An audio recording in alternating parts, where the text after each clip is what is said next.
ఈరోజు జాతీయ బీసీ సంక్షేమ సంఘం అధ్యక్షులు రాజ్యసభ సభ్యులు ఆర్ కృష్ణ గారి నేతృత్వంలో ఇలా స్కూల్ ఆఫ్ ఎడ్యుకేషన్ ముట్టడించడం జరిగింది. ప్రధానమైనటువంటి డిమాండ్ ఏంటంటే టెట్టు లేకుండా డిఎస్ ప్రకటిస్తామనడం చాలా దారుణమైనటువంటి విషయం. ఎందుకంటే టెట్టు అనేది ఒక క్వాలిఫికేషన్కు మాత్రమే.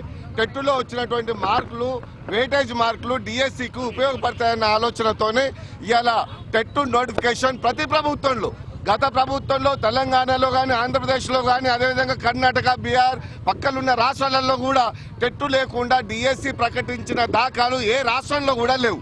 కానీ ఇప్పుడు తెలంగాణ నిరుద్యోగులు కోరుకొని తెచ్చుకున్నటువంటి తెలంగాణలో ఇలా టెట్టు లేకుండా డిఎస్సి ప్రకటించడం అనేది చాలా దౌర్భాగ్యమైనటువంటి పరిస్థితి.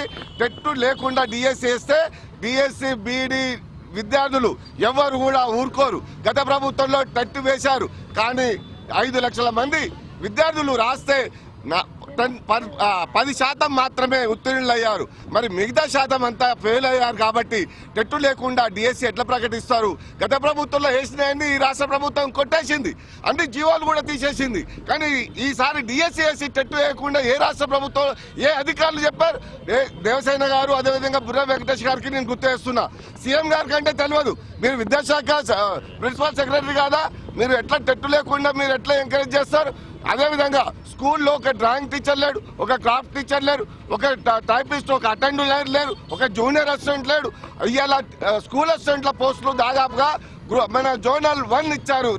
మన ప్రమోషన్లు జోనల్ 2 ఎందుకు ప్రమోషన్లు ఎందుకు ఇవ్వరని చెప్పి నేను ప్రశ్నిస్తున్నా. ఇలా స్కూల్ అసిస్టెంట్లు పోస్టులు లేక ఖాళీగా ఉండి రిటైర్డ్ అయిపోయినటువంటి పోస్టులు దాదాపుగా 6,000 7,000 పోస్టులు ఉన్నాయి. కానీ ఎంత ఇస్తున్నారు? 22,000 23,000 మాత్రమే ఫిలప్ చేయడానికి సన్నాహాలు చేస్తున్నారు. 2,200 మాత్రమే వేస్తున్నారు.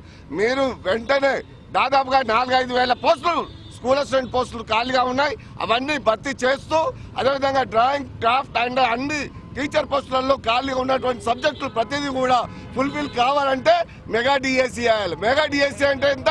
24,000 పోస్టులు భర్తీ చేస్తేనే అది మెగా డిఎస్సి అంటారు. నేను రాష్ట్ర ప్రభుత్వానికి ఒకటే హెచ్చరిస్తున్నా, మెగా డిఎస్సి 24,000 పోస్టులు భర్తీ చేస్తూ టెట్ వెంటనే రేపు డెడ్ లైన్ రేపు విడుదల చేయకపోతే రాష్ట్ర వ్యాప్తంగా నిరుద్యోగులు 7 లక్షల మంది బీఈడి, డిఈడి విద్యార్థులు మరి పెద్ద ఎత్తున ఉద్యమం చేపడతామని చెప్పి హెచ్చరిస్తున్నాం.